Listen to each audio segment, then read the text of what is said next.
नाज़िर रोड़ी जे ॻोठ लाखो भंबरो जी रहवासर दिलशादा बीबी पासर तरफ़ा कूड़ो इल्ज़ाम ख़िलाफ़ वारसनि सां गॾिजी एहतिजाजी मुज़ाहिरो कयो आहे। उन हवाले सां ॾिसूं था सैफुल्ला बलोच जी ही रिपोर्ट। जनूजी इलाके ॻोठ लाखो भंबर जी रहवासन औरत दिलशादा चाकराणी ज़ाल रहीम बख्श चाकराणी पंहिंजे पीउ ऐं चाचे सां गॾिजी रोड़ी में पंहिंजे ॾेरनि ख़िलाफ़ एहतिजाजी मुज़ाहिरो कंदे मेरान टीवी सां ॻाल्हाईंदे चयो आहे त 6 लुकियूं ऐं ॾाज जो जेको आहे मुंहिंजो माल 5 बकरियूं गऊं ॻाढ़ी गाबे सूदी 1.5 लख जी मेंह इहा मुंहिंजी उन्ही जे करे झेड़ो कयूं। शाम जो 6 बजे जो मूंखे धक हणियूं दीवार ते उछले विया चाचणनि जी मोहम्मद अली करीम बश्क ऐं हैदर जान मोहम्मद उहे मुंहिंजा 4 ॾेर आहिनि साजन इमामनो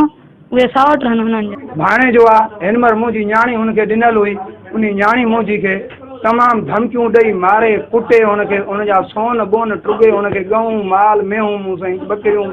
ॾिनियूं ॾाजे में उहे मौजूं ज़ब्त करे सियासी माण्हू आहिनि उन लालच में अची भैरनि जी लालच में अची मुंहिंजी न्याणी सां ज़ुल्म करे इन्हनि मुंहिंजी न्याणी सां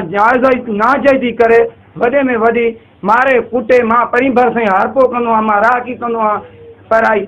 मां उते हारपो कंदो आहियां मुंहिंजा ॿाहिरि हिते वेठल हुया उहे कुकुम दाउन ते भॼी विया वञनि जो छोकिरी मुंहिंजी शाम जो 6 बजे मारे कुटे मुंहिंजे घर जे पोयां उते ही दाउन ते भॼी विया भाई इहो कहिड़ो ज़ुल्म आहे त हिननि खे बि धमकियूं ॾिनऊं न्याणी मुंहिंजी खे उछलियूं जेको एशियो आहे हबीब गोपांग जेको आहे उहो जेको आहे हुननि सां मुलविस थी हू 5-5 6 ॾींहं गाॾियुनि ते हुनजनि ते गोला हयूं पंहिंजा धमकियूं ॾियूं चढ़ियो थो वठे हुन मोहम्मद अली जी गाॾी ते हू सियासी माण्हू आहे मनता सुमरो छोकिरी खणी पंहिंजी चोथों जाड़ो आहे ते SB ऑफिस आयासीं उहो SB ऑफिस खां ऑर्डर वरितो आहे उहो ऑर्डर वठी करे मां जनूजी थाणे ते ॾिनो आहे कंधरा थाणे ते उन्हनि खे चयो वियो आहे महिरबानी करे असांजी तहफ़ुज़ कयो असां ग़रीब आहियूं उहो हिकिड़ो पैसे वारो माण्हू आहे जनूजी थाणे जो जेको सूबेदार आहे गोपांग साहिबु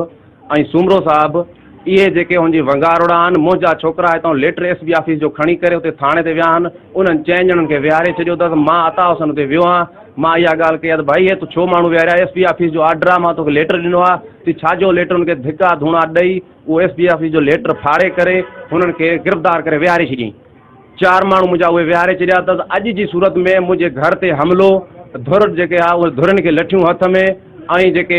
पोयों पुलिस हुई जेका मोबाइल हुई जेके मुंहिंजे माण्हू कणकुनि में पकड़िया उन खां अलावा मुंहिंजे घर में हमिलो मुंहिंजे घर ते नाजेजियूं मुंहिंजे ॿारनि खे धक हणु मां इहा गुज़ारिश थो कयां तव्हांखे बराए महिरबानी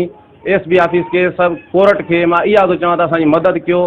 नाज़रीन एहतिजाजी मुज़ाहिरो कंदड़ मुस्मात दिलशादा संदसि पीउ ऐं चाची जूं अवां ॻाल्हियूं ॿुधियूं हुननि जो चवणु आहे त दिलशादा जा ॾेर ॾेती लेती जा पैसा ऐं सोन ज़ेवर फॿाइण लाइ दिलशादा मथां कारे जो कूड़ो इल्ज़ाम ॾेई क़तल करण जी कोशिशि कई त दिलशादा पाण बचाए असां वटि पहुती आहे। मुज़ाहिरीन वधीक चयो त अहिड़े वाक़े ख़िलाफ़ कोर्ट सगोरी में तहफ़ुज़ जी दरख़्वास्त दाख़िल करे आहे ऐं हुननि कोर्ट सगोरी